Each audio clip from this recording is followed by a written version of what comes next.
Right. So this is introduction to computer science. Especially we will deal with the importance of C++ and how do you programming it. What are the variables? What are the tools? What are the necessary keywords that you use it for programming? So I would like to ask you one simple question. Have you studied C or introduction to C?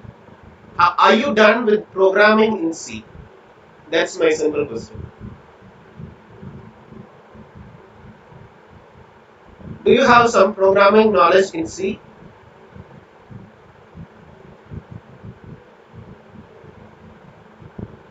Yes or no?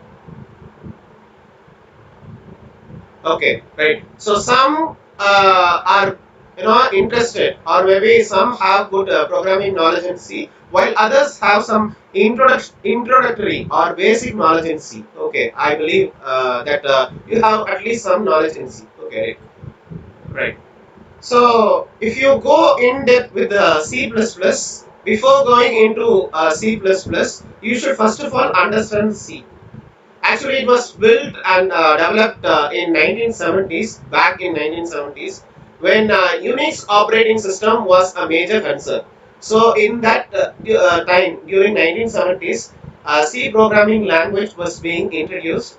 So it has like different sets of features, different sets of applications. Like if you have to develop a system, or maybe if you have to go for scientific development, or maybe if you have to go for research development even, you can use C language as a very important tool to build these features. So from C language, you are going to go with the C++, which is actually an extension of your C language. So in most of the C programs, you can inbuilt this C++ program as well. So there is no much difference between a C program and a C++ program. So similar to C, the C++ definitely it supports object-oriented programming, OOPS. Okay, so normally you refer it as OOPS, OOPS, object-oriented programming language. Okay, so C++ you use object-oriented programming. So similar to C, you will not have much difficulty in programming this.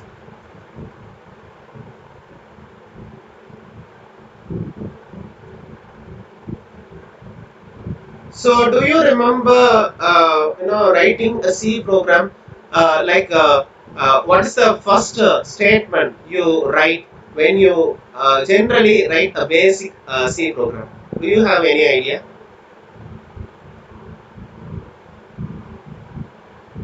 Do you remember the statement hash include less than symbol stdio.h? Do you remember? Do you remember? Okay, right.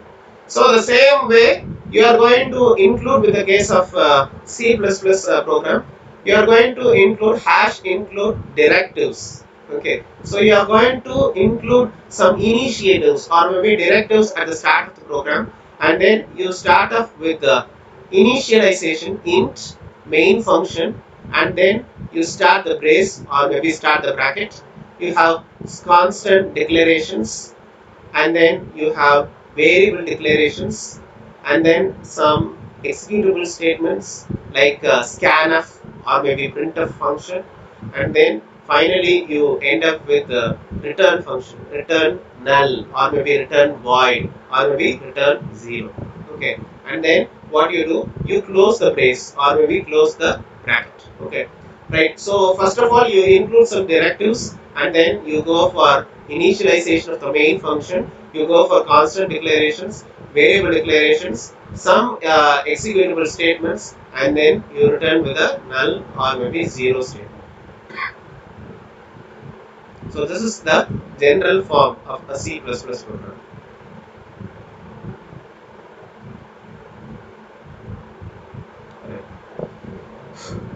So these are normal keywords which you use in Visual C++. Okay.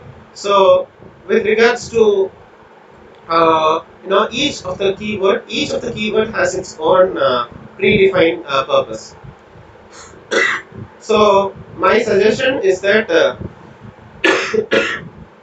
do not use keywords as a variable as well as a constant name. Use keywords as the keyword. Okay, right? So do not use it as a variable or maybe a constant name. So there are like uh, as large as 673 keywords that you can use. I shall be giving you a short note in my lectures. Okay, like for example, in your arithmetic part for your Boolean function, you can use bool, B-O-O-L. Okay, in order to break or maybe in order to cut down your statement, you can use the break statement. And if you have like a special cases, okay, like for example, if you have a probability, if you go into a function, you can use a case statement. If you can use a character, then you can use char, C-H-A-R. If you have to include a constant, then you can use constant function, C-O-N-S-T. If you have to continue a statement, you can use continue function. Again, if you have to use a function like a do or maybe do while, if or maybe if while, then you can use do function. If you have a default statement, then you can use default. If you have a double integer, okay, real integer, double integer, you can use double. If or maybe if else, you can go for else statement. External variables, you can go for external. Suppose if you have a true or false statement, then if it is corresponding to a false value, then you can use false. And similar to your real integers or maybe floating point value, you can use float statement. And if you have a function called for, you can go for int as well. Static or maybe dynamic, you can go for static as well. And then signed and unsigned integer, like you have a decimal point value 0.25, 1.21, like you can go for unsigned integer. If you have to return 0, then you can go for void statement as well. So you can use like different keywords. Every keyword has a definite purpose in it, and you can use it in your statements even. So this is a very simple example, like how to add two numbers. Like for example, if you have two numbers like 2 plus 3, okay, what is your value? 2 plus 3 is equal to 5. Okay, right. So let us take in the case one example. 2 plus 2 plus 5, it's equal to 7.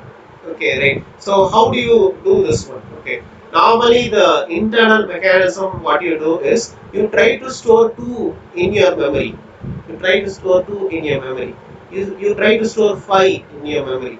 Okay, what you do, you add both 2 and 5 and you get the result as 7. Okay, so let's build a conversation. Like you have Peter and you have Frank. Okay, like so Peter says, hey Frank, I just learned how to add two numbers together. So Frank says, cool.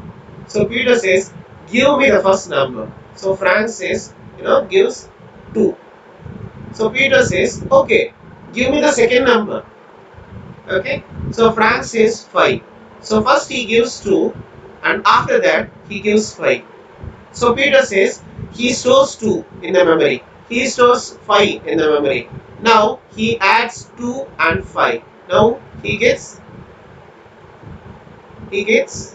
7. Okay, right. So Frank is amazed and he says, wow, you are amazing. Okay, right. So what actually builds in the memory? So after Frank says 2, Peter has to keep this number in his mind. Okay, after Frank says 5, Peter also keep this number in his mind. So first number is 2 and the second number is 5. So the total is 7. Okay, right. So the sum is actually 7.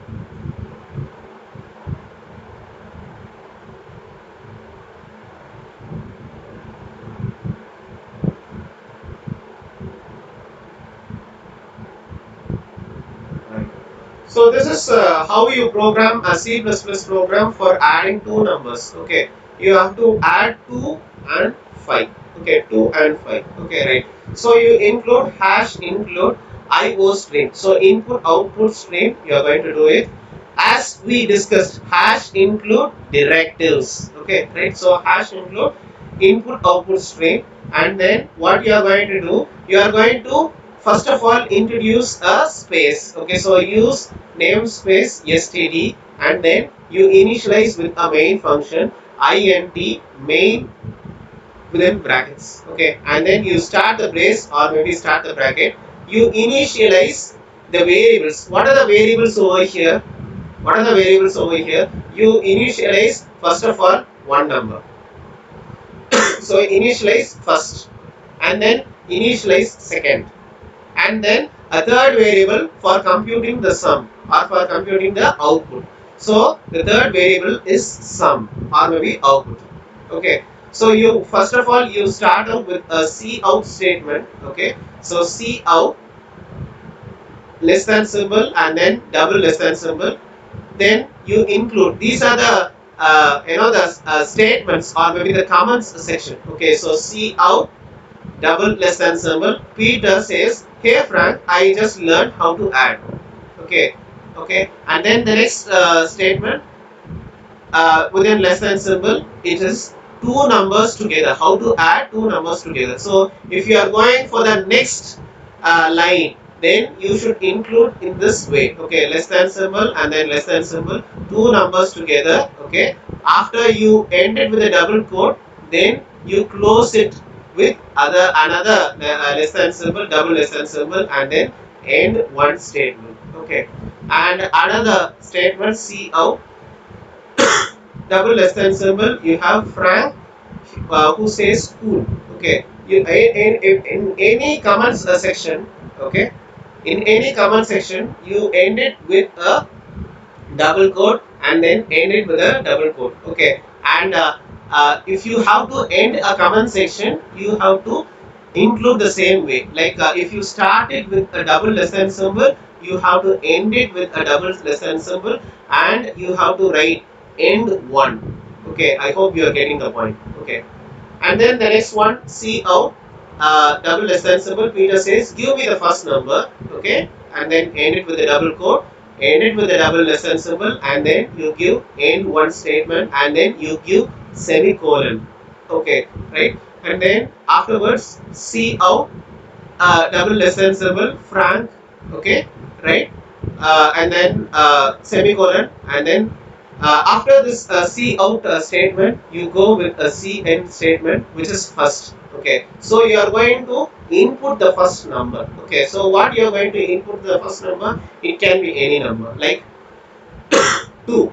Okay, right, and afterwards cout, you include the comment section. Peter, give me the second number. Okay, so you end it with the double quotes.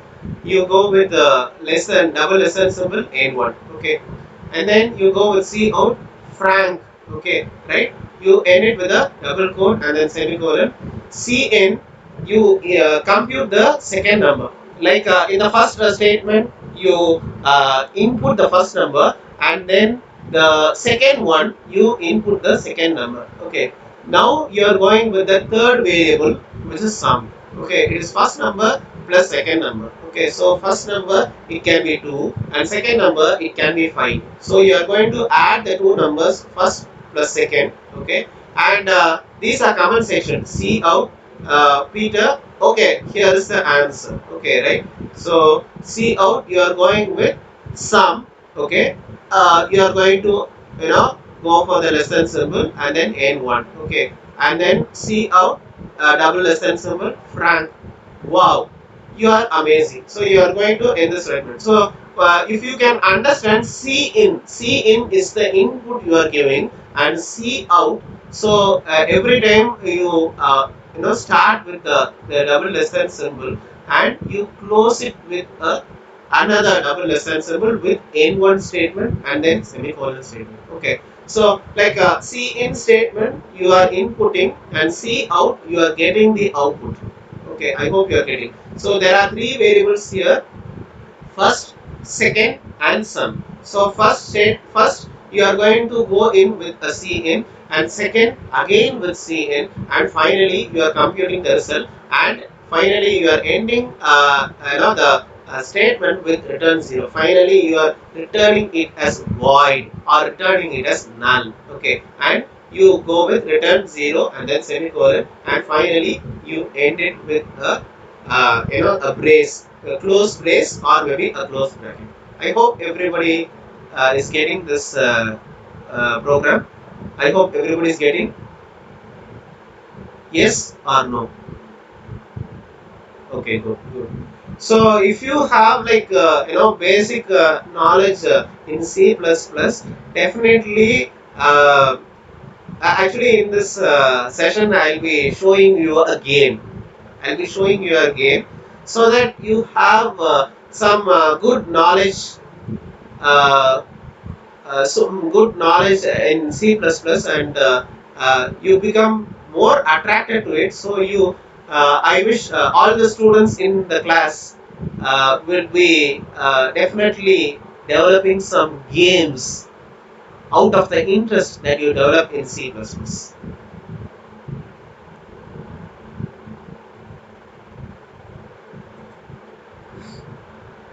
Right. So this is also another demo example where you include another program. Hash include IO string. Okay. So the same way you use using namespace std standard function, and you initialize with main function. Okay. Right. So initialize number of ports, and then piece per code, and then total piece. So the same way you are having another program. So what you do, you initialize the number of parts, and then the second one piece per part, and then the third one total piece. Okay, right. So first of all, you begin with a cout function. First of all, you are inputting within double quotes. You start press return after entering a number. Okay, right. So slash n. Okay, so you are going to break the statement. Okay, slash n and then double quotes semicolon, and then in the cout double quotes enter the number of words. So you are going to enter the number of words. Okay, slash n. Okay, so every time you end it with a break statement. Okay, double quotes semicolon. So just like C, you are going to do this. Okay, and then you are going to input the function cin. Okay, greater than symbol. Understand the difference between cout and cin. In cout, less than symbol. Cin, greater than symbol. Okay, right? So cin, number of parts you are going to input. Okay, and then cout, less than symbol, enter the number of p's in a part. Okay, and then colon. Okay, slash n, you are going to break it. Okay, cin, you are going to give the piece per part. Okay, piece per part. First of all, you are inputting the number of parts, and the second one you are inputting the piece per part. Okay, and after that you are computing the sum. Total piece is equal to number of parts plus piece per part. For example, number of parts is equal to 1 and piece per part is equal to, let us say, 5. Okay, so 1 into 5 gives 5. Okay, fine. So it is 1 into 5, it is 5. Okay, number of parts is equal to 1, piece per part is equal to 5. So 1 into 5 gives 5. So cout, next one. So you go with the less than symbol if you have. Okay, cout, number of parts. So cout, you give p parts. Okay, right. And cout, and then cout, you get piece per part. So p in each part. Okay, right. So you have total piece. So this is what the statement you are going to get. Okay, right. So like after giving the enter the number of parts, enter the number of p's in a part. Okay, it computes number of parts into piece per part. Okay, so if you have one number of part, okay, the p parts and piece per part, so you get p in each part. Okay, you have the total piece is equal to 1 into 5, so you get the piece in all the parts to be 1 into 5 equal to 5. Okay, so I hope everybody is getting. Okay, so the first program you have now addition between two numbers. The second program I am giving you the multiplication between two numbers. So 1 into 5 it gives 5. Okay, so the piece in all the parts you get 5. Okay, so finally you end up with a return 0 function.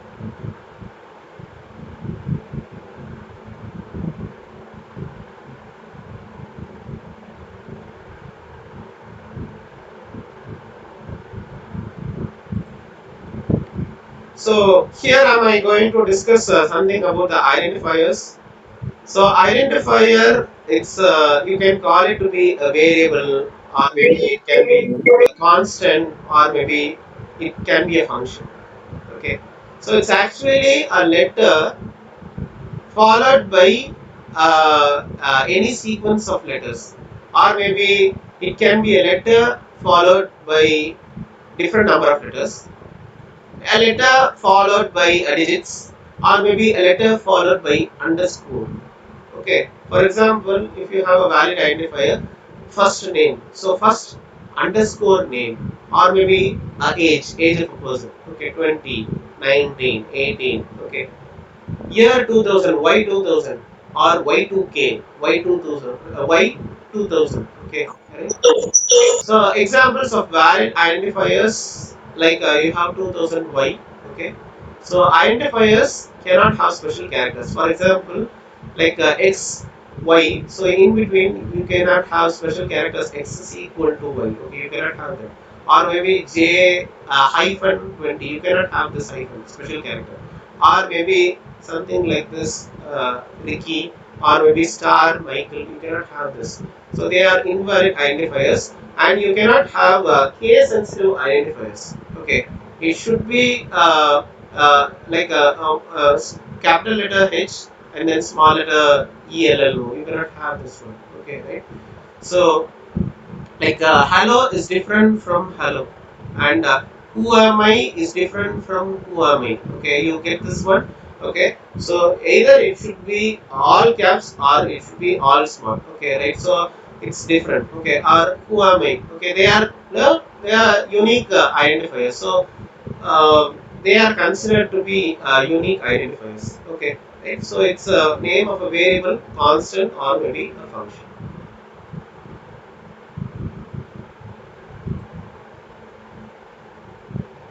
So this is comments section. So comments appear in green in Visual C++. So comments are explanatory notes. For example, if you are going to start off with a comment section, you should use double slash. Okay, so double slash marks the start of a single line comment. So a slash followed by asterisk marks the start of a multiple line comment. Okay, right? And it ends with a asterisk followed by a slash. Okay, so slash asterisk followed by multiple line comments, and then followed with, you actually ended up with this star, right? So you are going to end with star and then followed with a slash. Okay. So single line comment means you can use double slash, and you can start off with a single line.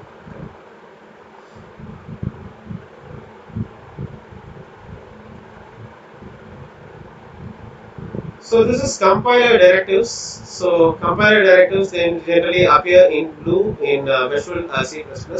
For example, hash include function. It tells the compiler to include the already existing C++ code in your program. So the included file is actually linked with the program. Either you can use hash include input output string, which is actually a predefined file, or you can use a library function, hash include mylibrary.h. It's actually a user defined file. So this user defined file, you should actually input this function first of all, and then you can reference it as hash include mylibrary.h.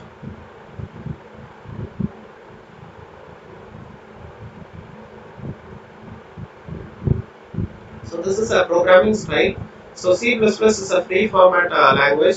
Generally, it has like maybe spaces, or maybe blanks, or maybe tabs before the identifiers. Generally, after the identifiers, you can actually include the extra spaces. Okay, so blanks and spaces you can ignore it before the start or maybe after the start. Okay, so blank lines are being ignored by the compiler, just like comment section. And codes can be indented, spaces like tabs can be indented in any way. There can be more than one statement on a single line, and uh, you can include these statements for free form programming. Okay, so C++ you can include the blank lines. These blank lines are being ignored in any way. a single statement can continue over several lines.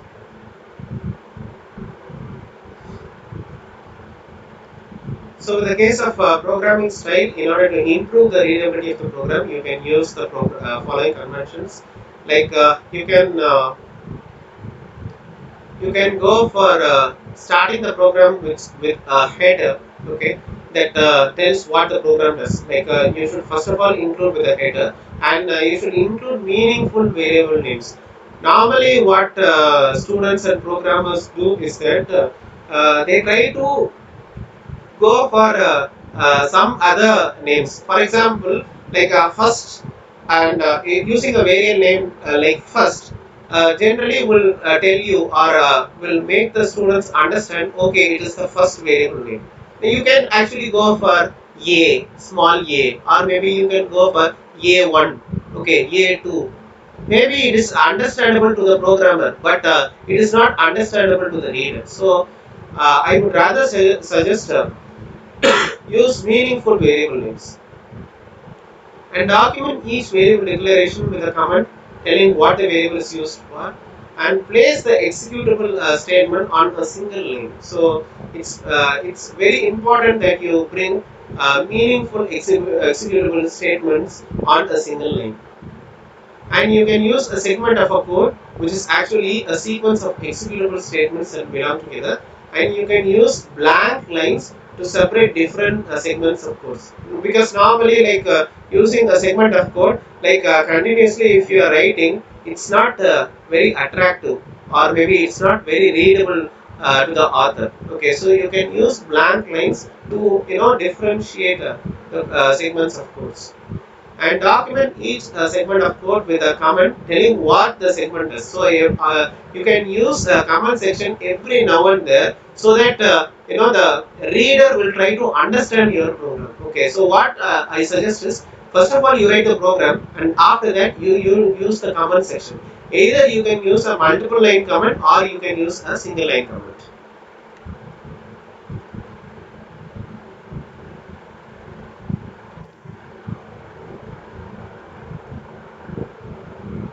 So what makes a bad program? Writing code without detailed analysis and design, repeating the trial and error without understanding the problem. Okay, right? So every time what you do, you trial and normally we students what we do, you go for trial and error method.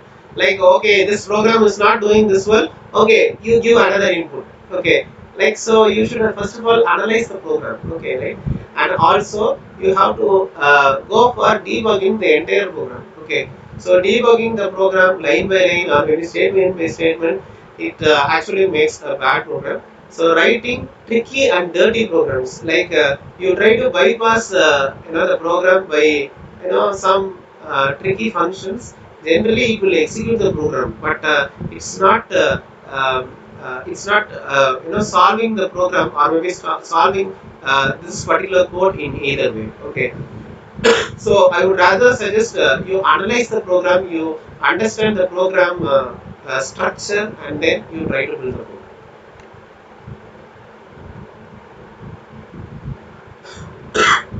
So this is actually a program of stringing zone. Okay, right? 1,000 little bugs in the code, 1,000 bugs in the code. Okay, fix one bug, compile it again. Okay, suppose you get like 101 little bugs in the code, 101 little bugs in the code, repeat until bugs is equal to 0. So what you are going to do is, for example, if there are 100 little bugs in the code, okay, so you generally you understand, okay, there is 100 bugs in the code. Okay, right? So first of all you fix one bug and compile it again. Okay, now let us take in the case 100 little bugs becomes 101 little bugs. So what normally do, you don't go for the tricky one. Okay, you first of all analyze the program. Okay, analyze its structure till you repeat it, compile until the bugs is equal to 0. Then you try to execute the particular program. Okay. So this is actually double and dollars assemble HK dollars, and output function enter the US dollar and press the return statement. Input statement you go for US dollars, like HK dollars you go for 7.8 into US dollar. Okay, so normally like 7.8 or maybe 73 or maybe 75, 7.3 or maybe 7.8 into US dollars. So this actually gives the result. Okay, so this is actually you tend to compile the program, and until you successfully compile it, you can execute the result.